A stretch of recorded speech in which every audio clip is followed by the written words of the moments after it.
প্রায় ৩ বছর হয়ে গেছে, বাট এই যে ফাঁসির রায় এটার কার্যকরের কোনো আসলে কোনো ব্লুপ্রিন্ট ছিল না। বিপ্লব পরবর্তী সময়েও ৮ মাস পার হয়ে গেছে, বাট আমরা কিন্তু ওই রকমের কোনো পদক্ষেপ, মেজর সিনহার হত্যাকাণ্ডের যে ফাঁসির দণ্ডাদেশ এটা কার্যকর করার কোনো পদক্ষেপ আমরা দেখতে পাই নাই। আগামী ১৫ দিনের মধ্যে অ্যাপেলেট ডিভিশনের যে কার্যক্রম সেই কার্যক্রমটা শেষ করে, এবং আমরা বিশ্বাস করি এবং আমরা আশা করি এটা শুধু আমাদের চাওয়া না, এটা গণমানুষের চাওয়া, যে এই যে ফাঁসির রায় আছে ওসি প্রদীপ এবং লিয়াকতের, এই ফাঁসির রায়টা বিচারপতিরা আছেন তারা বহালি রাখবেন। এবং আমাদের দাবি হচ্ছে যে এই যে ফাঁসির রায়টা আছে এটা যদি অ্যাপেলেট ডিভিশন থেকে ফাঁসির রায়টা হয়, তো যেটা যদি বহাল থাকে, তো বহাল এই রায় দেওয়ার 7 দিনের মাথায় ওসি প্রদীপ এবং লিয়াকতের ফাঁসির যে দণ্ডাদেশ, এই দণ্ডাদেশটা কার্যকর করতে হবে। ওয়ালটন আবারও মিলিনিয়ার অফারে ওয়ালটন ফ্রিজ কিনে আপনিও হয়ে যেতে পারেন মিলিয়নিয়ার। মিলিনিয়ার ছড়াছড়ি দেশ জুড়ে, এটা শুধু ওয়ালটনই পারে। ওনাকে হত্যা করা হয়েছিল, এবং এই হত্যাকাণ্ডের যে আমরা জানি যে রায় হয়েছে প্রায় 3 বছর আগে, বাট এখন পর্যন্ত কোনো রায়ের শুরু হয়নি।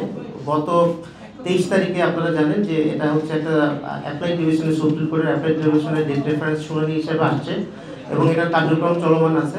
গত 2020 সালের 31শে জুলাই আমাদের ভাই শহীদ মেজর সিনহাকে নির্মমভাবে তৎকালীন পুলিশের টেকনাফ থানার ওসি প্রদীপ এবং ইন্সপেক্টর লিয়াকত সহ তাদের যে সাঙ্গভঙ্গ ছিল তারা নির্মমভাবে হত্যা করে। এরপরে তার বোন এক বাদী হয়ে একটা মামলা করে, এবং প্রায় দীর্ঘ 18 মাস পরে অনেক বাধা বিপত্তি, তৎকালীন যে ফ্যাসিস্ট আওয়ামী লীগ সরকার ছিল, যেহেতু ওসি প্রদীপ ফ্যাসিস্টদের অন্যতম দোষরদের একজন ছিল, এবং আরও অনেকে ছিল সাথে, তো ফ্যাসিস্ট আওয়ামী লীগ সরকারের আমলে অনেক বাধা বিপত্তি পার হয়ে প্রায় আপনি জানেন যে 2023 সালের জানুয়ারির 31 তারিখে প্রায় 18 মাস পরে আপনার ওসি প্রদীপ এবং লিয়াকত সহ 2 জনের ফাঁসির আদেশ হয়, এবং আরও 6 জনের যাবজ্জীবন হয়, এবং ওই মামলায় 7 জনকে বেকসুর খালাস দেওয়া হয়। কিন্তু এরপরে যে জিনিসটা আমরা পরিলক্ষিত হই যে প্রায় 3 বছর হয়ে গেছে, বাট এই যে ফাঁসির রায় এটার কার্যকরের কোনো আসলে কোনো ব্লুপ্রিন্ট ছিল না। গত 5ই আগস্ট যখন একটা বিপ্লবের মাধ্যমে এই দেশ, আমরা যেটাকে বাংলাদেশ 2.0 বলি, যে স্বাধীন হয়েছিল, সেই বিপ্লব পরবর্তী সময়েও 8 মাস পার হয়ে গেছে, বাট আমরা কিন্তু ওই রকমের কোনো পদক্ষেপ, মেজর সিনহার হত্যাকাণ্ডের যে ফাঁসির দণ্ডাদেশ এটা কার্যকর করার কোনো পদক্ষেপ আমরা দেখতে পাই নাই। আমরা পার্সোনালি অ্যাটর্নি জেনারেল থেকে শুরু করে সর্বোচ্চ পর্যায়ে যোগাযোগ করেছি, এবং তাদের বোঝানোর চেষ্টা করেছি, অনেকভাবে কথা বলেছি। তো তারা প্রথম দিকে বলেছিল যে এটা আগামী 4 মাসের মধ্যেই শেষ করে ফেলবে। এখানে আমাদের যে সদস্য সচিব লেফটেন্যান্ট সাইফুল্লাহ ছিল, উনিও পার্সোনালি যোগাযোগ করেছে, বাট এখন পর্যন্ত হয় নাই। তো যাই হোক, গত 23 তারিখে এটা ডেট রেফারেন্স উঠেছে অ্যাপ্লাইড ডিভিশনে।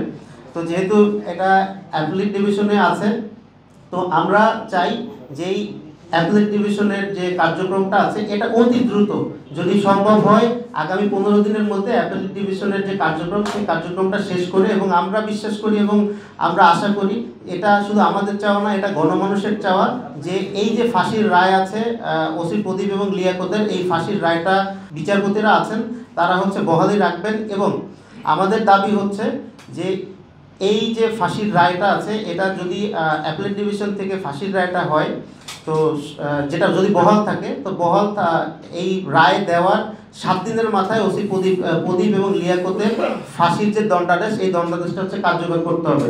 আমরা একটা বৈষম্যমুক্ত বাংলাদেশ চাই, আমরা এমন একটা বাংলাদেশ চাই যেই বাংলাদেশে আসলে কোনো বৈষম্য থাকবে না। প্রত্যেকটা বিচার, প্রত্যেকটা হত্যা, প্রত্যেকটা সব কিছুর বিচার সুষ্ঠুভাবে কার্যকর হবে। এছাড়াও আমরা এখানে শুধুমাত্র, যেহেতু মেজর সিনহা আমাদের অর্গানাইজেশন, আপনারা জানেন আমাদের অর্গানাইজেশনটা সামরিক এবং আধা সামরিক বাহিনীর সদস্য প্লাস অফিসারদের নিয়ে গড়া।